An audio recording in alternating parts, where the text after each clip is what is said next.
O assunto que me traz à tribuna nesta tarde, senhora presidente, é um assunto palpitante e que está em todas as rodas de nosso imenso país. É quase um consenso a necessidade urgente de uma reforma política no Brasil. Tanto que o tema entrou na pauta de prioridades da senhora presidente reeleita. É certo que começou errando, citando a ideia esdrúxula de um plebiscito, sendo forçada a voltar atrás logo em seguida, diante da grita geral do Congresso, da classe política como um todo e dos pensadores e formadores de opinião.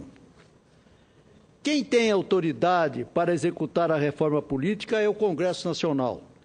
Entendo que a senhora presidente, se quiser fazer uma proposta realmente concreta, deveria mandar um projeto de lei ao Congresso Nacional, com itens bem específicos, pedindo urgência para a votação, e já poderia fazer isso a partir de agora, uma vez que esta configuração do Parlamento é legítima para legislar até 31 de janeiro de 2015. Além do mais, cerca de 2/3 dos parlamentares foram reeleitos. Portanto, não há nenhum problema em iniciar essa discussão, entre aspas, ontem. Só após toda essa tramitação, o povo brasileiro poderia ser consultado por meio de um referendo popular. Eu entendo que o assunto é primordial. Por exemplo, vejo nos jornais notícias dos endividados das campanhas. De pires na mão, eles pedem ajuda para saldar suas dívidas milionárias. Hoje em dia, entrar na aventura de uma campanha política requer coragem, disposição, uma excelente rede de relacionamentos e recursos, muitos recursos. Quando entrei na política, não era assim. Também já fazem muitos anos, dezenas e dezenas de anos. Fazia-se campanha na base do olho no olho entre o candidato e o cidadão, sem muita pirotecnia. Agora, toda a criatividade de marqueteiros caros, aliada à alta tecnologia, é usada para transformar a realidade em, entre aspas, um país das maravilhas. Ou, por outro lado, para prometer transformar, entre aspas também, o caos em paraíso. Tudo isso tem um custo. Aliás, tem vários custos e muitos compromissos interpessoais. Infelizmente, há uma imensa troca de interesses permeada pela máxima: é dando que se recebe. Pois bem, senhoras e senhores senadores, o brasileiro está cansado desse tipo de coisa. Recuperar com lucro o investimento feito no processo eleitoral é um dos motes que avaliza o contrato superfaturado, a licitação fraudulenta, a porcentagem em cima da liberação de recursos orçamentários e por aí vai. O cientista político Fábio Santos, tido como um dos principais estudiosos do legislativo do país, fez críticas contundentes à forma soldada como a senhora presidente Dilma pretende apresentar a reforma política. Para ele, pode representar um desastre institucional. Discordo de sua senhoria. Entendo que essa posição é muito radical. O Brasil precisa discutir, sim, a questão do financiamento de campanha. Sou favorável ao fim da doação empresarial a partidos e políticos, mas mantenho minha convicção de que é positiva a doação individual de pessoas físicas identificadas. Em relação ao financiamento público de campanha, posso me dizer incrédulo. Na realidade, ele já existe. Aí estão os programas eleitorais gratuitos de rádio e TV, os programas anuais de divulgação partidária e as cotas de sustentação financeira das estruturas administrativas dos partidos. Tudo isso representa um elevado custo financeiro para os cofres públicos. Mas, senhoras e senhores senadores, o maior problema, a meu ver, é que o sistema de distribuição desses recursos é discriminatório, antidemocrático, uma vez que se baseia na representação parlamentar. Ou seja, quanto mais deputados na Câmara, maior é a receita, o que fere o princípio constitucional em que todos são iguais perante a lei. Além disso, as agremiações partidárias que estão majoritárias sempre querem mais para aumentar, entre aspas, a sua pança. São inúmeros itens dentro do tema reforma política que não podem passar em branco. Cito alguns que defendo: voto distrital puro, cláusula de barreira para evitar que a proliferação de legendas de aluguel continue a conspurcar o sistema eleitoral, pois só servem como moeda de troca. Limite à reeleição de parlamentares de qualquer esfera, no máximo a 3 mandatos. Exigência de licenciamento no período eleitoral para todos os candidatos à reeleição, inclusive os do Poder Legislativo. Poder sem armas. Assim, poder-se-á evitar o que ocorre hoje com o abuso do poder disfarçado, evidentemente com o uso da máquina pública e a influência dos meios de comunicação pela importância de suas funções que impõem conhecimento geral. Em relação ao convite de parlamentares para cargos de confiança no Executivo, como secretarias de Estado ou ministérios, o parlamentar que aceitar deixaria a vaga em aberto, não podendo o suplente tomar posse em seu lugar. Parece radical, senhora senadora e senhor senador presidente Paulo Paim, mas entendo que só assim alguns representantes da classe política passariam a atuar mais inteiramente em suas funções e não estariam tão focados nas eleições seguintes, desde os primeiros momentos da investidura no cargo, a qual acabou de ser diplomado. O voto em trânsito para todos os cargos eletivos deveria também entrar na pauta da reforma política.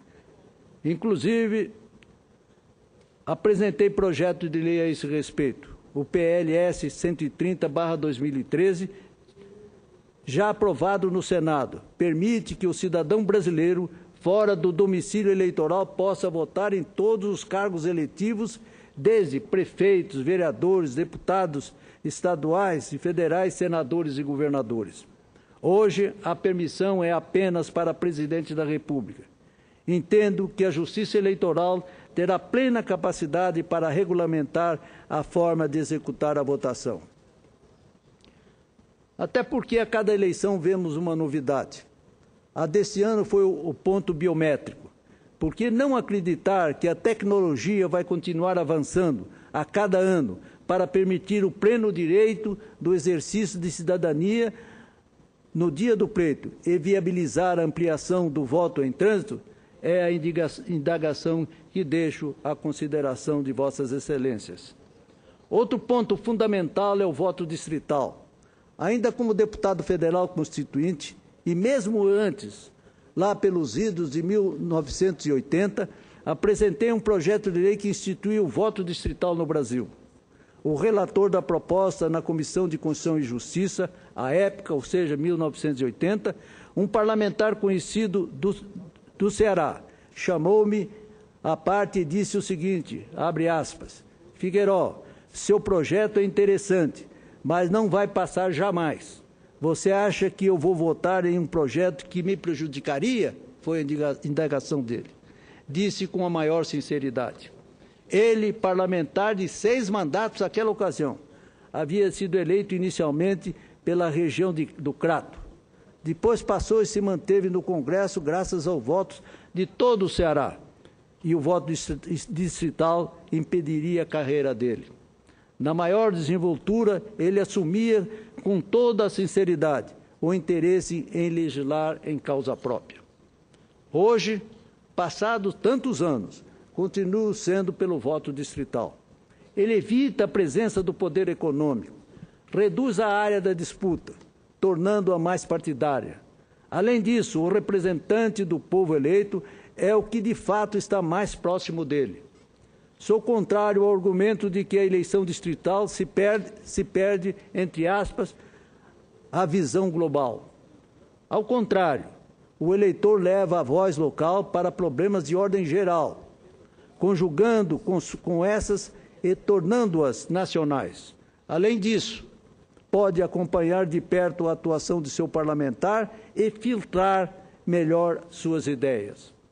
Senhor presidente, senador Paulo Paim, também não posso deixar de destacar: é preciso eliminar, entre aspas, a ditadura das cúpulas dos partidos políticos. Digo isso com a experiência de quem convive há mais de meio século nas vivências partidárias, das quais só tenho admiração por duas: a UDN, ressalto, a original de 1945, e o PSDB, pelas suas estruturas doutrinárias inquestionáveis. Refiro-me àquelas cúpulas partidárias que são insistentes e persistentes em manter-se nas posições de comando, e o alvedrio de lideranças fecha as portas ou as deixa entreabertas ao desejo de tantas e tantas vocações de jovens, entre aspas, de todas as idades, que querem efetivamente participar, contribuindo com o fervor do seu entusiasmo. Ocorre que os partidos, com base na lei orgânica atual, fogem à modernidade do tempo em que vivemos. Seus dirigentes têm cisma oligárquica, não permitem a renovação de valores, temem perder o manto. O professor de ética da Unicamp, Roberto Romano, afirmou com propriedade com a qual eu concordo, aspas, as oligarquias mandam nos grandes partidos. Digo eu, não só nos grandes, como nos pequenos, esses a busca de transações inconfessáveis. Controlam tudo, alianças, supostos programas, o cofre e o erário eleitoral, que usam como moeda de troca. Pelas evidências, ninguém poderá discordar do eminente professor que aduz em suas declarações que é preciso impor eleições primárias e mandatos de 2 anos para os dirigentes partidários, sem reeleição. Concordo, discordando apenas quanto à negação da reeleição, desde que seja por apenas uma vez. Isso para que o bom dirigente partidário possa conseguir sedimentar o seu programa de arregimentação do partido. Para finalizar, senhor presidente, senador Paulo Paim, quero parabenizar nesse instante o senador Cristóvão Buarque pelo artigo publicado em O Globo no último sábado, no qual ele afirma que o Brasil não conseguiu completar efetivamente sua emancipação política após 200 anos de existência. Sua Excelência cita 8 obstáculos. Primeiro, custo das campanhas. A seguir, política prisioneira do sistema de financiamento, amarras impostas pelos institutos de pesquisa e por marqueteiros, falta de ideologia, programas assistenciais para exploração eleitoral, silêncio dos intelectuais, cooptação de agentes públicos por meio de mensalões, benefícios deletérios por ONGs, sindicatos, federações e outros, e, finalmente, aparelhamento do Estado pelo partido no poder. Concordo com tudo, com Sua Excelência, o que disse Sua Excelência, o senador Cristóvão Buarque, e acrescento o que citei há pouco. Precisamos combater a ditadura das cúpulas partidárias para arejar a estrutura com uma sistemática e periódica renovação em suas direções, e assim retomar o sentimento de representação partidária pelo povo. O resultado das recentes eleições, sob o mais vivo clamor popular, chama atenção para a imperiosidade eleitoral e partidária, a fim de oxigenar a escolha daqueles que devem dirigir os destinos de nossa pátria. Senhor presidente, eu quis deixar aqui, já nesse final da minha participação no Congresso Nacional, o que ocorre por mais quase meio século, deixar a minha contribuição para que Vossas Excelências, que aqui continuarão, possam utilizar delas, embora modestas, mas que representam o pensamento de um cidadão que já na sua fase outonal de vida deseja que o país tenha um estatuto político, eleitoral, que realmente represente o pensamento e os anseios maiores do povo brasileiro. É esse o sentido, senhor presidente, das minhas palavras nesse instante e agradeço muito a atenção de Vossas Excelências.